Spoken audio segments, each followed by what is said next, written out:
আমার চ্যানেলে তোমাদের সকলকে স্বাগত। আজ আমরা তৃতীয় শ্রেণীর রায়ান মার্টিন প্রশ্নবিচিত্রা থেকে পরিবেশের দ্বিতীয় পর্যায়ক্রমিক মূল্যায়নের 10 নম্বর স্কুল সলভ করব।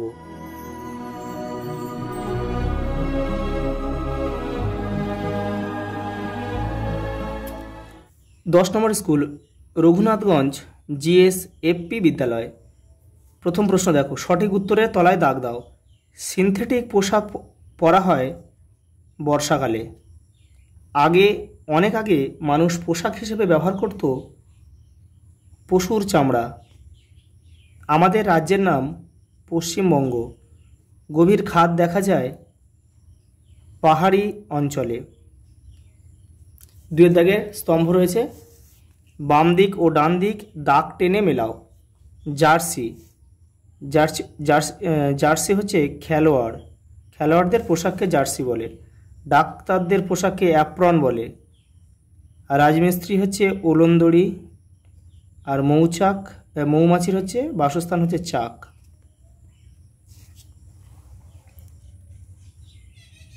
পরেরটা দেখে নাও, 3-এরটা, যেটি বেমানান সেটিকে গোল করো। সালোয়ার, কামিজ, চুড়িদার, লুঙ্গি। লুঙ্গিটা বাদ যাবে। পশুর চামড়া, গাছের ছাল, লতাপাতা, জিন্স প্যান্টটা বাদ যাবে। দেয়াল, মেঝে, পাতা, ছাদ, পাতাটা বাদ যাবে।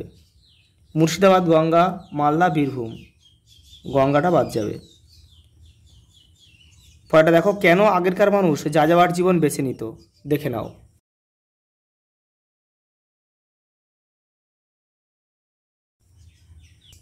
পরের প্রশ্ন দেখো, 5 দাগের এক কথায় উত্তর দাও। সিনথেটিক উলকে কি বলে? ক্যাশমিলান।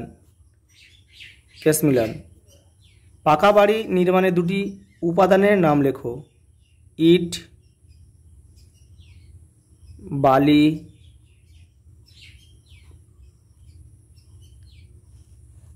সিমেন্ট প্রভৃতি। মানচিত্রের উপরের দিকটি কোন দিক? উত্তর দিক। ভূমিকম্প প্রবণ এলাকায় কি দিয়ে বাড়ি তৈরি করা হয়? কাঠের।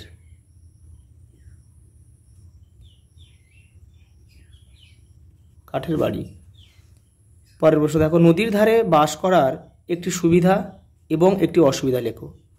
সুবিধা হচ্ছে যে নদীর পাশে নদীর ধারে বাস করার একটি সুবিধা হচ্ছে নদীতে সারা বছর জল পাওয়া যায়, যার সাহায্যে চাষবাস এবং বাড়ির প্রয়োজনীয় কাজবাজ কিন্তু মেটানো যায়। এবং অসুবিধা কি? বর্ষাকালে নদীর পাড় ভেঙে গেলে ঘরবাড়ি কিন্তু ডুবে যাবে, ফসলের ক্ষতি হবে, মানুষজন, পশু পাখি অনেকেই বিপদগ্রস্ত হবে। পরের প্রশ্ন দেখো,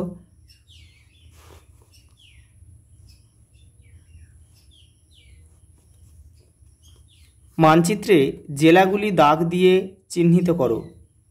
একটি করে দেখানো হলো।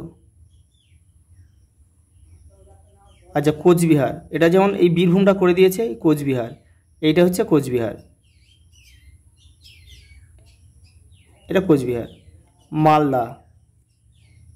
মালদা কিন্তু এই যে এখানে, তাহলে এখান থেকে এটা এই তীর চিহ্ন দিতে হবে। মুর্শিদাবাদ, এটা হচ্ছে মুর্শিদাবাদ। আজ এই পর্যন্ত, দেখা হবে পরের ভিডিওতে।